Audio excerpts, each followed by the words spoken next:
Saya akan cerita tentang argumentasi ilmiah bahwa ahli sunnah wal jamaah itu luar biasa.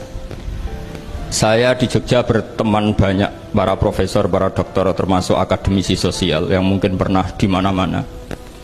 Pernah tanya saya begini, Pak Bahak, kenapa Anda baca kitabnya referensinya luas kok tetap NU katanya. Terus saya bilang, problemnya apa sebagai NU? Biasanya terus mereka mengutip sekian makalah. Kebetulan makalah itu provokatif dan siapapun yang baca makalah itu pasti menjadi NU, tak jamin ya.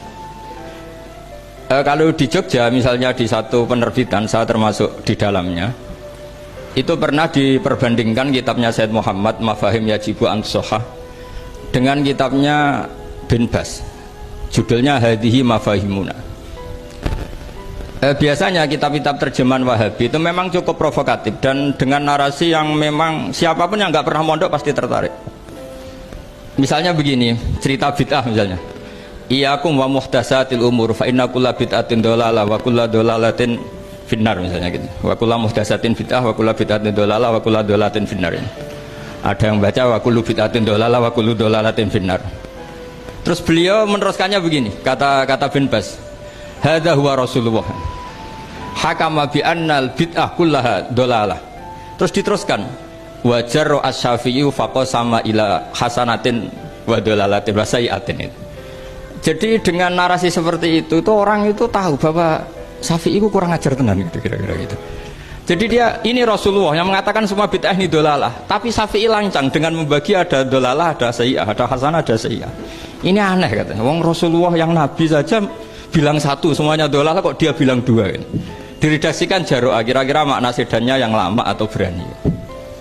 Sehingga orang mesti tanya, kenapa sih tidak ikut Rasulullah saja? Tapi ini satu ilmu, setidaknya ilmu perdebatan, bukan ilmu hakiki, karena kita tidak tahu yang diridhani Allah yang mana. Tapi kemudian Said Muhammad dalam kitab Abu Abdul Faros, juga dalam kitab-kitab beliau menyanggah itu dengan mengatakan jika makna bid'ah adalah yang nggak pernah dilakukan Rasulullah, itu salah besar. Terus beliau cerita sekian hal, termasuk yang diceritakan adalah ada seorang sahabat ketika sholat dengan Rasulullah tidak pakai doa mainstream, yaitu ketika itidal sahabat tadi bilang alhamdulillah hamdan katsiran thayyiban mubarakan fih. Setelah itu setelah Nabi habis sholat tanya ayyukumul qail, siapa tadi yang melafadzkan itu? Semua sahabat diam karena takut disalahkan. Tapi apa yang dikatakan Nabi? Tidak, saya tidak akan menyalahkan. Saya tadi melihat isna asyara malakan. Saya tadi melihat 12 malaikat. Yabtadirunaha ayyuhum yaktubu awwalu. Semuanya itu bergegas siapa yang nulis awal. Terus kata sahabat tadi, ha anadha ya Rasulullah. Padahal ini satu kalimat yang bahkan Rasulullah tidak mengajarkan. Dan Rasulullah bahkan iskal, kenapa ada kalimat itu? Tapi toh dibenarkan oleh Allah dan Rasul. Cerita Said Muhammad kedua adalah ada sahabat setiap ngimami itu main kulhu. Wah, ngimami apa saja main kulhu. Singkat cerita makmumnya itu gerutu, ini orang kok main kulhu terus ini. Setelah dilaporkan ke Rasulullah, ditanya sama Rasulullah, kenapa kamu main kulhu? Ini dilaporkan ke saya. Kata si musolli tadi, imam tadi, li annaha sifatur rahman, karena dalam surat itu semua sifatnya Allah, maka fa'ana uhibbuha, saya senang itu. Apa kata Rasulullah? Saya disuruh bilang Allah ke kamu bahwa Allah mencintai kamu karena kamu mencintai kulhu. Terus keterusan sampai sekarang itu orang-orang NU baca kulhu terus itu. Karena sekali baca idza samsu kuwirat mesti keponting gitu. Tapi artinya itu dibenarkan Rasulullah min ghairi sabqi ta'limin minhu, tanpa ada pelajaran dari beliau. Runtuhlah teori bid'ah bahwa bid'ah adalah semua yang nggak pernah dilakukan Nabi, diajarkan Nabi. Nyatanya beberapa kali Nabi membenarkan sesuatu yang belum pernah diajarkan oleh beliau. Masalahnya adalah tidak semua orang baca kitabnya Said Muhammad atau baca tidak paham.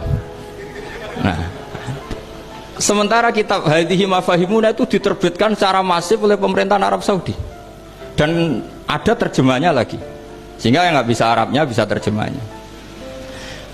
Dengan narasi tadi bahwa Imam Syafi'i dibenturkan Rasulullah itu kan pasti kalah. Redaksinya itu Jaro'a itu wani pakai hamzah. Kedua, saya ingin cerita dan saya tidak bosan-bosan cerita ini sampai mati, saya tidak akan bosan-bosan.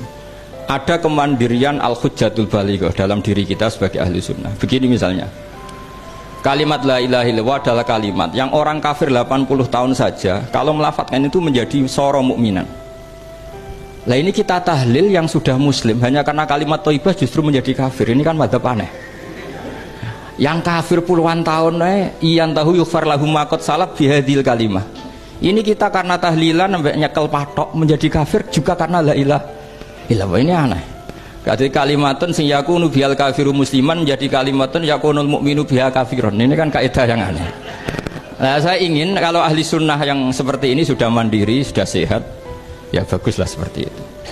Terus yang terakhir, kenapa ditambahi an-nahdiyah? Ya seperti yang dikatakan moderator tadi. Di terminologi internasional itu kalau ahli sunnah pokoknya yang tidak sabus sahabat ahli sunnah. Sehingga Wahabi, Muhammadiyah, Ikhwan semuanya ahli sunnah wal jamaah. Karena kalau di media internasional asal tidak Syiah itu ahli sunnah. Hanya itu saja perbandingannya. Kalau ikramus sahabah ya ahli sunnah, kalau sabus sahabah ya Syiah.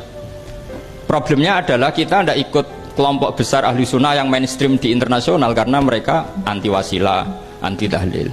Sehingga terus Indonesia bilang ditambahi ahli sunnah wal jamaah an-nahdiyah.